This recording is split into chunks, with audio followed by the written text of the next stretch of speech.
Quando você pergunta o que faz um ser humano tratar um trabalhador, primeiro de tudo, eu quero dizer o seguinte: é muito comum você ver as pessoas falando o seguinte: eu lutei, eu tenho dinheiro, porque eu trabalhei, porque eu lutei, eu tenho os meus bens, eu tenho isso.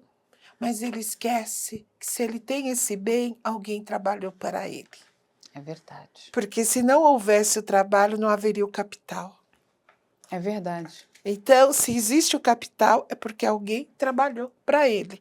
Ele não iria ter o que tem, eu estou dizendo a esses que dizem que teve tudo, não teve nada sozinho. Alguém contribuiu. E quando você fala de que o que faz essa pessoa é que ele acha que a lei nunca vai chegar nele. É a não efetividade da lei, achar que a lei não é efetiva. Eu tenho dinheiro, eu tenho poder, ninguém vai ter a ousadia de fazer com que eu seja responsabilizado. Então, deixem eles lá. Então, quando nós falamos o que está acontecendo nessa fazenda, na medida em que esses trabalhadores houve uma fiscalização, olha aí o órgão, o quanto é correto. Sim, importante. A importância e a consciência daqueles fiscais que ali foram e ali relataram e ali passaram, denunciaram o Ministério Público do Trabalho. Essa família que ali estava, inclusive com um filho, né, menor de idade, eles, apesar de ter a liberdade de sair, de voltar, né? Ou seja, não havia um cárcere, que isso poderia ser, sim, dito como trabalho análogo à escravidão, é um trabalho degradante, ao qual o Estado brasileiro é signatário de uma das convenções da OIT, da Organização Internacional do Trabalho, ao qual o Brasil reconhece, quer dizer, assinou a Declaração Universal dos Direitos Humanos, ainda que não tivesse assinado, é um documento eminentemente que nós falamos de usos e costumes, que cabe a todos analisarem e atuarem com a dignidade da pessoa humana, e aí também do trabalhador. Mas durante muito tempo aqui no Brasil, quantos foram e são os casos que nós verificamos muitas vezes de fiscais que foram fazer a vistoria e não trouxeram a realidade dessa vistoria? Quantos foram os fiscais que foram fazer vistoria e foram mortos? Está aí, há uns anos atrás, 3 fiscais e um procurador de justiça foram mortos. Então, o que a gente vê não vai chegar até mim, não há problema. Eu tenho dinheiro. Eu tenho dinheiro. Compro. Eu compro. Agora, olha. Ou, ainda que não pense que vá comprar, aquela pessoa não tem o valor enquanto ser humano. Exatamente Aquela isso. pessoa é diferente, eu sou diferente dele. Então, para que eu tenho que dar o melhor para ele? Nós temos uma questão histórica também, tudo a gente tem que falar lá atrás, né? A questão histórica também, o que não se verificou e se acertou na história, se repete. Quando nós não temos o conhecimento da história, se repete. Não é nada diferente do escravismo que tivemos. Como é que o Estado brasileiro foi o último a acabar, entre aspas, com a escravidão, mas manteve, de alguma forma, após o abolicionismo, porque essas pessoas continuaram nesse sistema. Em sua maioria, os escravizados, entre aspas, libertos, continuaram nesse sistema quando não houve políticas públicas de inclusão destes. E aí nós vamos fazendo com que haja um grande desenvolvimento e esse grupo de privilegiados, eles vão achar que sempre a lei não vai chegar neles. E aqui eu não estou falando do Leonardo, por que não falo do Leonardo? E aí eu tenho que trazer um outro ponto. Ele também poderia ser um desses trabalhadores, porque ele também trabalhou na agricultura. Mas nós temos um outro problema. O oprimido quando vira opressor. Exatamente, O professora. oprimido quando vira o opressor. Eu não tenho que ligar. Eu tenho. Ele sofreu, mas não tem os olhos para ver o sofrimento alheio. Não tem a Eu estou falando empatia. isso naquele que sofreu a opressão, seja em quaisquer aspectos. E esse que sofreu a opressão, que era o oprimido, ele passa a fazer as vezes do opressor. E tinha uma legislação que falava, se não tiver emprego, qual era a legislação vigente até a Constituição de 88, a lei da vadiagem. E para quem valia a lei da vadiagem? Para o homem preto, desempregado, alcoólatra, muitas vezes para poder suportar a vida, a mulher, em sua maioria trabalhando, entre aspas, como doméstica, que também é uma palavra que temos que tirar do nosso dicionário, né? Uhum. Porque domesticar-se são animais, né? Exatamente. Então é uma palavra que tem que ser retirada. Concordo, E uma professora. outra questão, muito bem colocada, e a gente já vai chegar aqui a esse ponto, mas é necessário a gente fazer essa análise histórica. Né?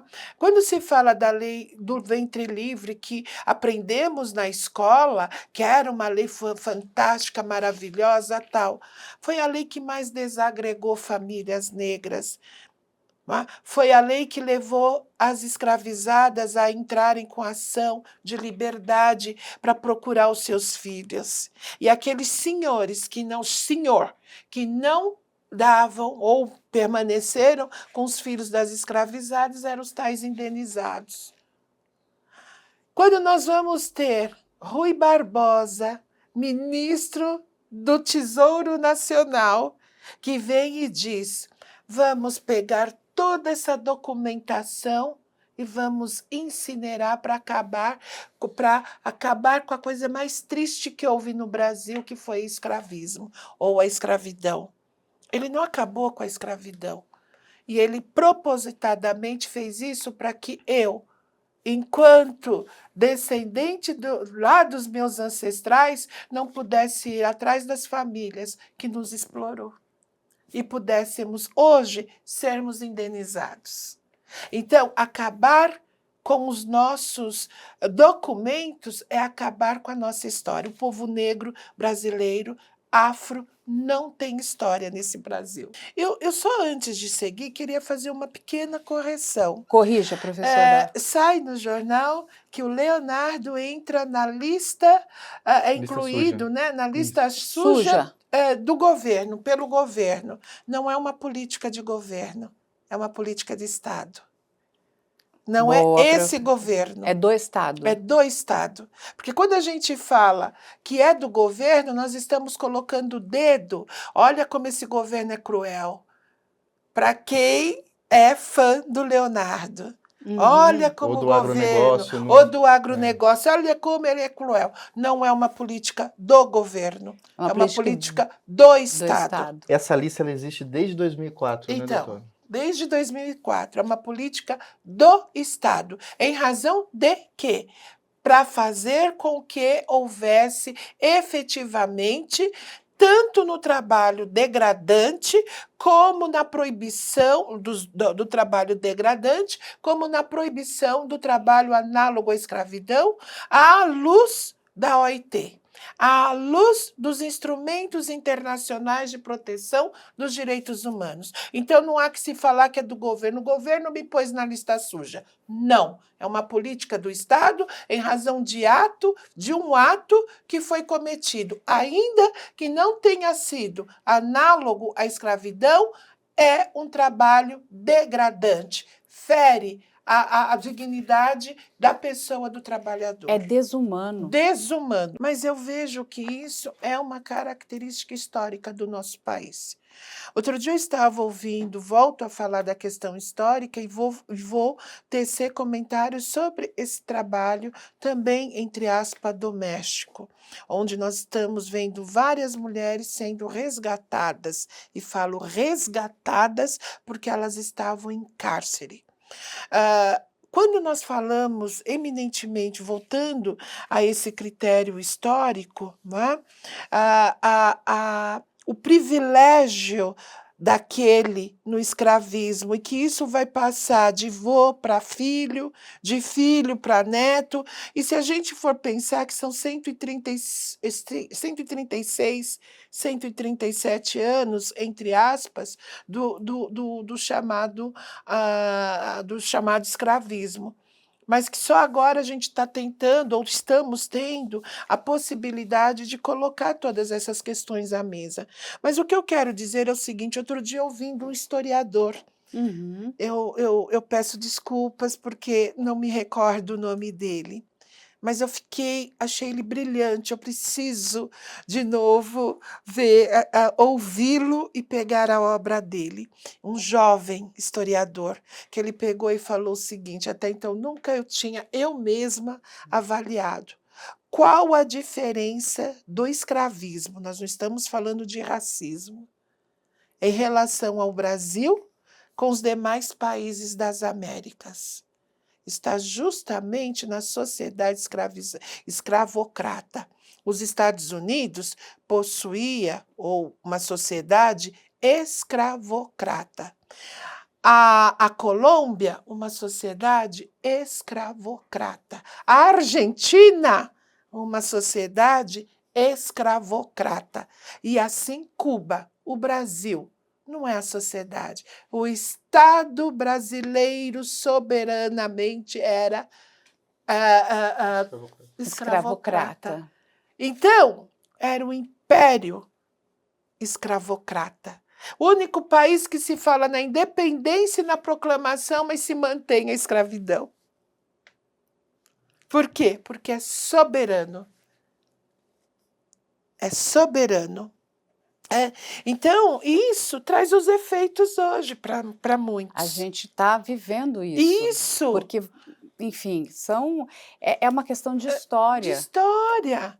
E as pessoas, olha, mesmo essa família, ela não foi ela que foi lá denunciar. É que talvez para ela, por mais que doesse, ela dizia: mas é assim.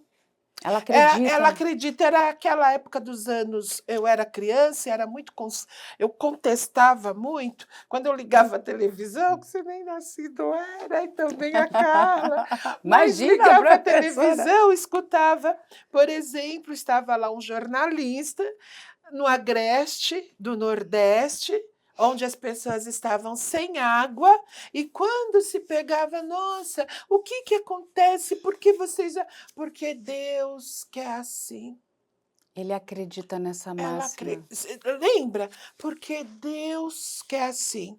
E aí, só falando... O sofrimento é divino. O sofrimento é divino. Deus quer assim. Hoje não fala assim mais. Hoje vem a teoria da prosperidade.